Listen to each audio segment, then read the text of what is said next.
Orang itu menjadi kikir itu karena nganggap hidup itu lama dan uang itu penting. Kalau zaman Nabi itu sederhana kalau melihat hidup. Pernah suatu saat Nabi itu punya jatah makan karena Nabi itu hidupnya juga pas-pasan. Jadi Nabi itu unik. Beliau di satu sisi kaya raya, bisa ngurmat Abu Hurairah, Ammar, Suhaib.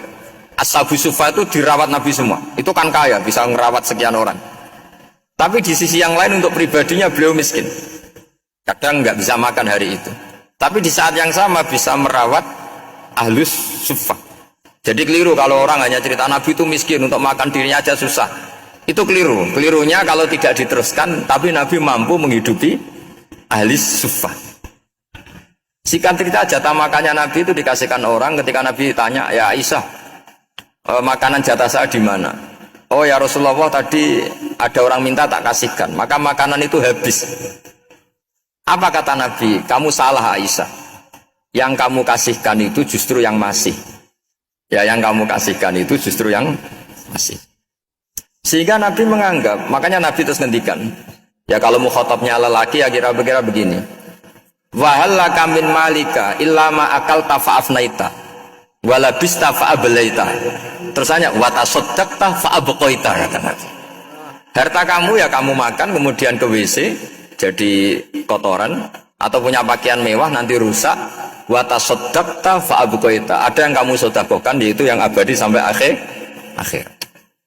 Sehingga banyak pengusaha yang mencintai saya setelah tak ajari hadis itu, misalnya punya uang 1 miliar karena dia spekulan atau pedagang rawan bangkrut, disedekahkan ke masjid 50 juta, yaitu yang abadi. Jadi kalau suatu saat bangkrut, dia masih punya uang 50 juta di akhirat. Jadi Nabi itu mengajari sedekah itu apa? Ya sedekah itu pengabadian uang. Kalau kita kan enggak, bilang sedekah itu nguras uang. Itu pikirannya setan, dan pikirannya orang Islam. Itu cara berpikir setan, bukan cara berpikir umat apa.